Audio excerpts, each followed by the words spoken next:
키프로스 사태가 일단 구제안에 합의를 했다고 하지만 후폭풍이 있으면서 글로벌 증시 부담을 줬는데 우리 증시는 상대적으로 잘 버티고요. 뒷심을 좀 발휘하고 있는 상황들입니다. 다행스럽고요. 지난해 우리 성장률 잠정치가 오늘 발표가 됐어요. 한국은행에서 앞서 기사를 보셨겠지만 우리 성장률이 2%로 나타났죠. 2011년에 3.7%에서 절반 가까운 수준으로 2%로 매듭을 지었는데요. 2.04% 정확히는. 2% 맞춘 것만 해도 상당히 일단 선방했다고 보이는데 우리 성장률이 계속 이렇게 떨어진다는 것들, 저성장 국면으로 이제 지난해 말에 저성장 국면 얘기를 굉장히 많이 했는데요.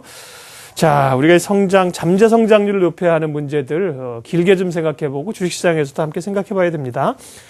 이번에는 글로벌 인사이드 가겠습니다. 우리 투자증권 동수원 WMC 서상영 차장님 전화 연결되어 있습니다. 안녕하세요. 네, 안녕하십니까. 네. 자, 키프로스 문제 때문에 또 글로벌 시장이 어제 조금 주춤했었죠. 현재 우리는 오름세인데 아시아 시장 전반적인 흐름은 어떤가요? 해외 시장이 키프로스 문제가 다른 곳으로 전이 가능성에 대한 유로그룹 의장의 이제 언급이 시장 참여자들에게 불안감을 야기시키면서 전반적으로 하락을 하였었습니다. 이러한 흐름이 아시아 시장 전반에 영향을 주고는 있지만 장시작 전 이번 문제를 야기시켰던 유로그룹 의장이 이제 내용이 오해를 불러왔다는 발표를 하는 등 서둘러 진화하는 모습을 보이면서 일정 정도 안도감을 주면서 하락폭이 크지는 않았습니다. 각국의 흐름을 보면 호주의 경우는 지속적으로 정치 불안이 발목을 잡으면서 현재 0.7% 정도 하락 중이고요. 중국은 기존 정책 엄격하게 실시할 것이라는 지방 정부 등의 이제 발표 등이 이제 규제에 대한 부담으로 작용하면서 현재 1.48% 정도 하락 중입니다. 일본의 경우는 엔화가 이제 강세를 계속 보이고 있음으로 해서 수출 기업들 위주로 하락하면서 0.4% 정도 하락을 하고 있고요. 한국은 전반적으로 다른 해외 시장과 들리게 이제 추경 예산 발표에 대한 기대감 때문에 연기금이 집중적으로 매수를 하면서 현재 0.4% 정도 상승 중이고 대만 같은 경우도 0.23% 정도 상승 중입니다. 네. 어제 다들 오름세일 때 중국이 좀 조정받았는데 오늘도 중국의 하락폭이 제법 큽니다. 한 1.5%대 하락이고요. 키프로스 얘기가 좀 매듭이 지어져야 되는데 계속 구제 금융안 협상이 이루어졌음에도 불구하고 다시 좀 불거지고 있는 우려는 뭔가요, 서 차장님? 이번 키프로스 문제는 가장 중요했던 것은 예금을 건드렸다는 데 문제가 있습니다. 키프로스 인구가 100만이 안 되지만 대부분이 은행권에 근무하는 등 조세 회피처로서 이제 각광을 받는 곳이었는데 이번 문제로 더 이상 이제 조세 회피처로서의 신뢰를 잃어버린 점이 향후 키프로스 산업에 악영향을 줄 수밖에 없습니다. 그렇기 때문에 이러한 흐름이 은행이 27일 날 개장이 된다면 뱅크런으로 나올 가능성이 커졌고 결국 이는 향후 키프로스의 이제 디폴트 선언이나 유로존 이탈 이슈로 이제 변질될 수 있기 때문입니다. 그리고 가장 핵심적인 내용은 이번 예금에 대한 부분이 여타 남유럽 국가들로 전이되지 않을까 하는 점이었는데 처음 이 문제가 제기되었을 때는 키프로스만의 특성이라서 여타 국가들은 상관없다고 했지만 어제 유로그룹 의장이 이제 타국의 은행 위협이 발생을 했을 경우에도 예금의 같은 방식을 이제 도모할 것이라는 발언을 하면서 말이 바뀐 모습을 보였습니다. 그러자 시장이 변동성이 커졌고요. 결국 유로그룹 의장은 자신의 말이 오해로 인해서 생긴 해프닝이라고 변명을 했지만 시장의 신뢰는 이미 잃어버린 모습이고요. 여기에 스페인 재무장관도 키프로스 방식이 스페인에 적용은 안 될 것이라는 발언을 하면서 스페인의 뱅크런 우려감을 잠재우는 등 각국 정책 기반자들이 서둘러 진화를 하는 모습을 보이고 있었습니다. 네, 유로존 재무장관들이 지원을 하면서 어떻게 보면 우려를 초래하는 그런 발언들을 한 건데요. 키프로스 문제나 유로존 문제는 향후 전개 과정, 시장 영향력은 어떻게 펼쳐질까요?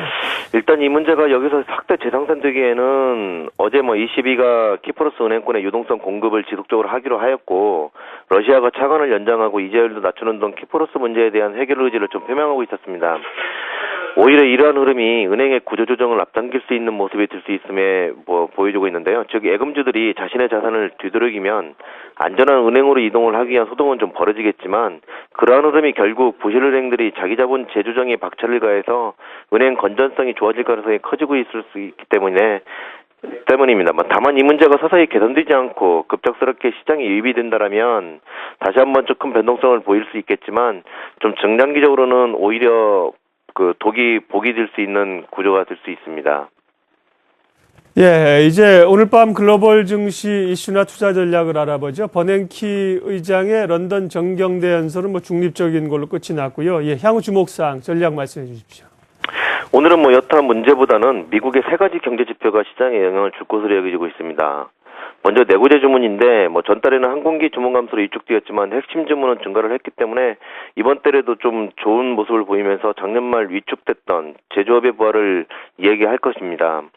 두 번째로 신규 주택 판매 좀 발표가 있는데 최근 들어서 주춤하고 있기 때문에 이번 달에도 둔화 가능성이 있습니다. 다만 전년 대비로는 증가할 것으로 여겨지고 있어서 크게 영향을 줄 것으로 여겨지고 있지는 않습니다. 그리고 가장 중요한 거는 지금 세 번째 컨퍼런스 보드의 소비자 신뢰 지수가 있는데요. 재정 절벽 이슈로 악화되었으나 아직 급여세가 소비 심리를 위축시켰다는 증거를 보이지 않아서 반등을 좀 줄 것으로 여겨지고 있습니다. 이러한 흐름은 가계부채가 지금 현재 30년대 최저를 보이고 있기 때문에 임금 상승이 적어도 소비 감소로 이어지지 않고 있기 때문입니다. 이러한 경제 지표들의 흐름이 오늘 미국 시장에 우호적으로 작용한다면 내일 우리 시장에도 좋은 모습으로 이어갈 수 있을 것으로 판단되고 있습니다. 다만 여전히 해외 시장이 상승폭을 확대하기에는 모멘텀이 좀 부족한 상태라는 점에서 우리 시장도 부담으로 작용하고 있는 모습인데요. 결국 우리 시장은 추경 예산에 달려있고 경제부총리가 3월 안에 신뢰를 줄 수 있는 정책을 내놓기로 했기 때문에 관심 있게 좀 지켜봐야 될 것으로 판단되고 있습니다. 예, 현재 글로벌 시장 움직임과 함께 또 주목해야 될 사항까지 살펴봤습니다. 우리 투자증권 동수원 WMC 서상영 차장이었습니다. 고맙습니다. 네, 감사합니다.